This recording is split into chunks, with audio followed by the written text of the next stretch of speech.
Right, hello again everybody. Uh, Thought I'd make a video about this. It's a pretty exciting video for me. Um, yeah, I've decided to basically, with the announcement of these videos and the way things are looking in the polls in politics and the way my hometown of Swindon is looking right now. I don't know if I said before, I'm from Swindon.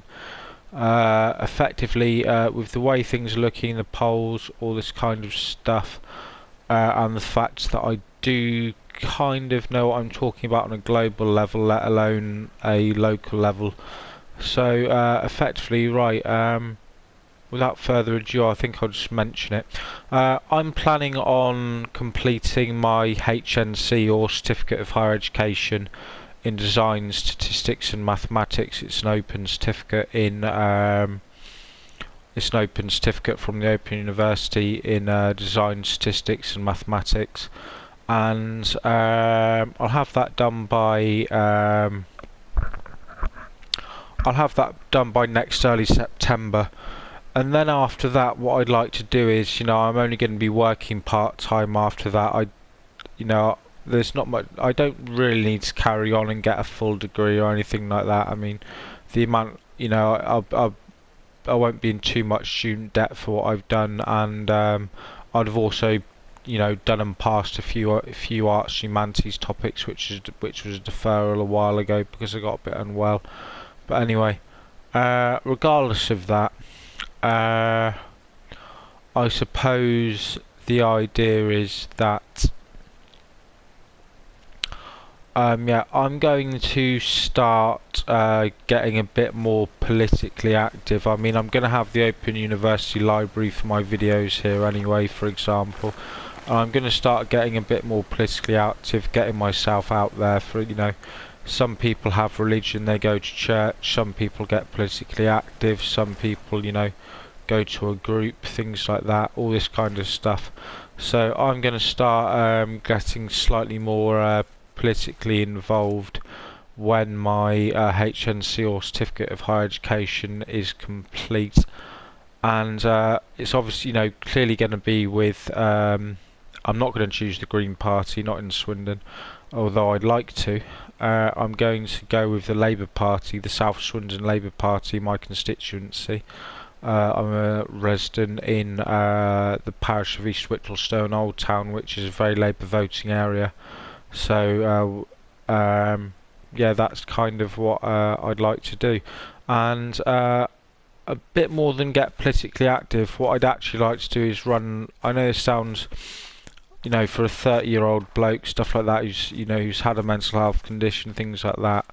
But I think it's a perfectly reasonable quote to say that I've got a general idea of what I'm talking about. So I'd like to potentially, if the South Swindon Labour Party would vote for me, run for the South Swindon MP constituency, MP constituency in the next general election. I don't know what I'd particularly be doing for the Labour Party as that MP, whether, what my job role would be. I know it's to serve the people of Swindon, but you also get a role within that, whether it's international development or, all these different things, whether it's working with people with disabilities or defence or, yeah, for example, you get a job role within you get a job role within the House of Commons for effectively you run your constituency and you run it well, but you also get a job within the House of Commons that you have to abide by, fill out, things like that. So yeah, that's the typical idea here, and I've got an idea of what I'd like to do with Swindon as well, because I effectively know, I know the town, I know it very well. I'm an ex-resident of Highworth in North Swindon.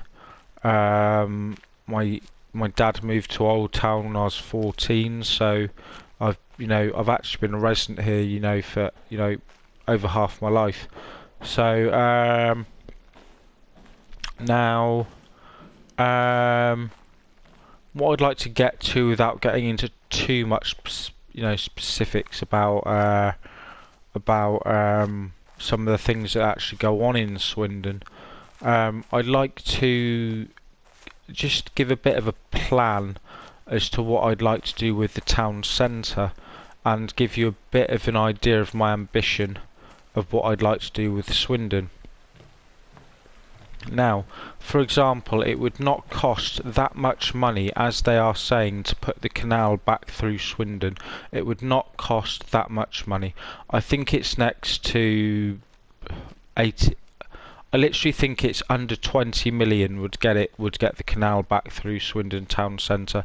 I think it's close to 8. I think it's close to it's either 8 billion or 18 million. And I think it's probably close to 18 million, given that quote, because it's not going to cost 8. It's not going to cost 8 billion to get the canal back through Swindon. Now, with that in mind, it'll cost. I think the value of it that my dad pointed out was, who's a civil engineer, would say that it would cost about 18 million to get the canal back through Swindon. Now, I've got a bit of an idea for that myself. Now, what you do is you'd keep Havelock Street, because that's the only decent street left in the town centre anyway. You'd keep Havelock Street as an old street in Swindon. That's the oldest street in the town centre, I believe. So you'd keep Havelock Street and the statue of Brunel right there, because that's why the statue of Brunel's there in the first place. And then effectively, that poor man would be absolutely disgraced at that shopping centre. I mean, Jesus Christ. I mean, I'm sorry, but it's not on. He's got a statue of Brunel right next to that bloody shopping centre. So that they keep going over, rehashing of all this. They try to modernise it, all this stuff, and it doesn't work because the rents are too high. It doesn't work because the rents are too high, and nobody in Swindon can afford any of the rents for any of these commercial properties. It's impossible. It's a complete and utter impossibility. They're not even independent. An independent business can't run one of those properties because they're huge. So effectively, my idea is to, if you take the people out of the north half of the town centre, put the people who are still working in the north half of the town centre and the Brunel centre, and put them into the shopping. Put them into the buildings in the southern half. By where that line is, the southern half by the water feature, that funny little water feature there they put in the middle that everyone pisses on. So drunk late at night. So you put them out by that. So south of the water feature, you take all of the people from the shopping centre, everyone, and just put them in, and they can run a little business for the time being inside one of the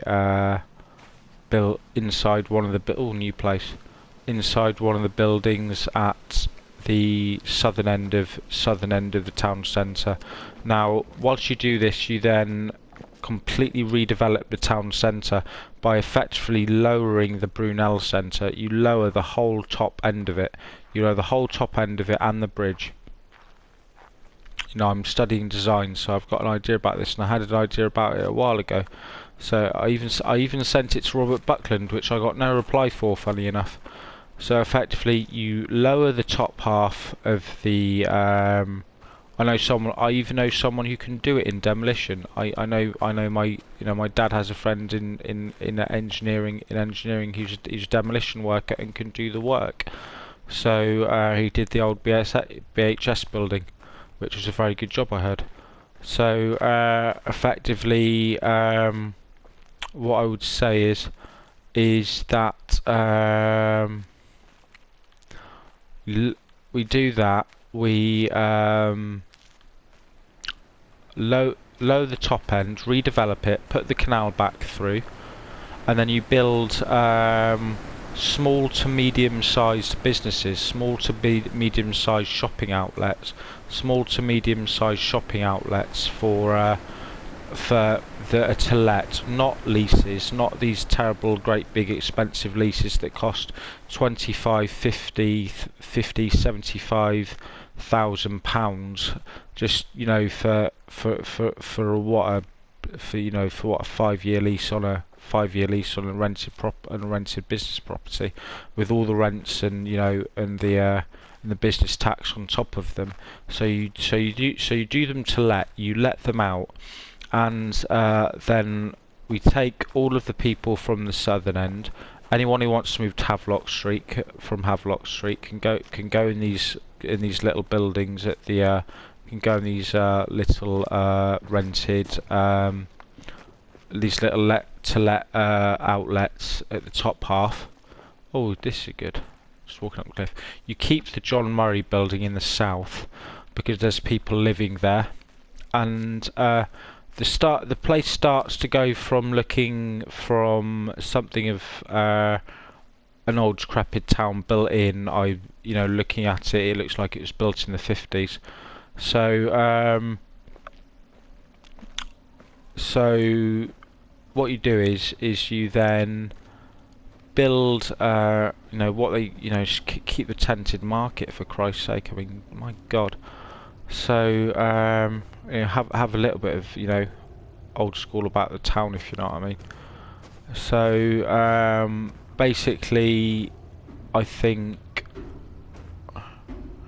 we should then take the place starts looking more like I don't know if I mentioned this, but you've got the canal back through, you've got all these little shops, you've got little bars, you've got cafes, you've got it's got a vibe to it again, if you know what I mean. The place has a real vibe going. The place starts having a real vibe going for it again, and effectively it starts looking more like a Leamington Spa.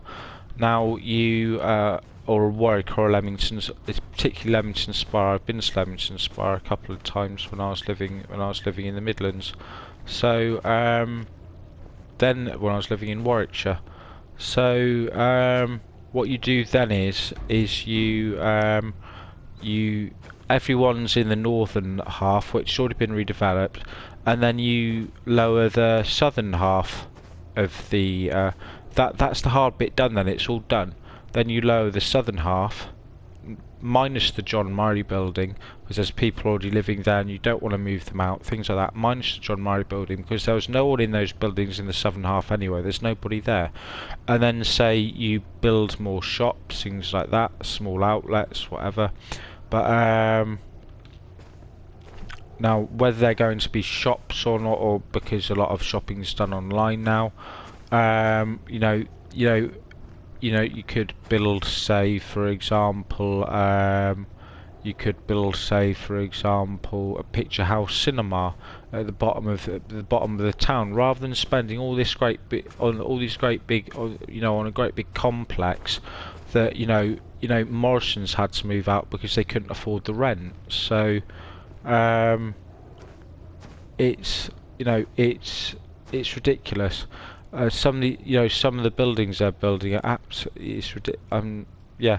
Anyway, without rambling on, that's my general idea for the redevelopment of the town centre. Now, what else? That's pretty much it. I'm not going to waffle on else. I'm not going to waffle on too much more actually, because that's just a sense for my ambition of what I'd actually have for the town, if you understand my meaning.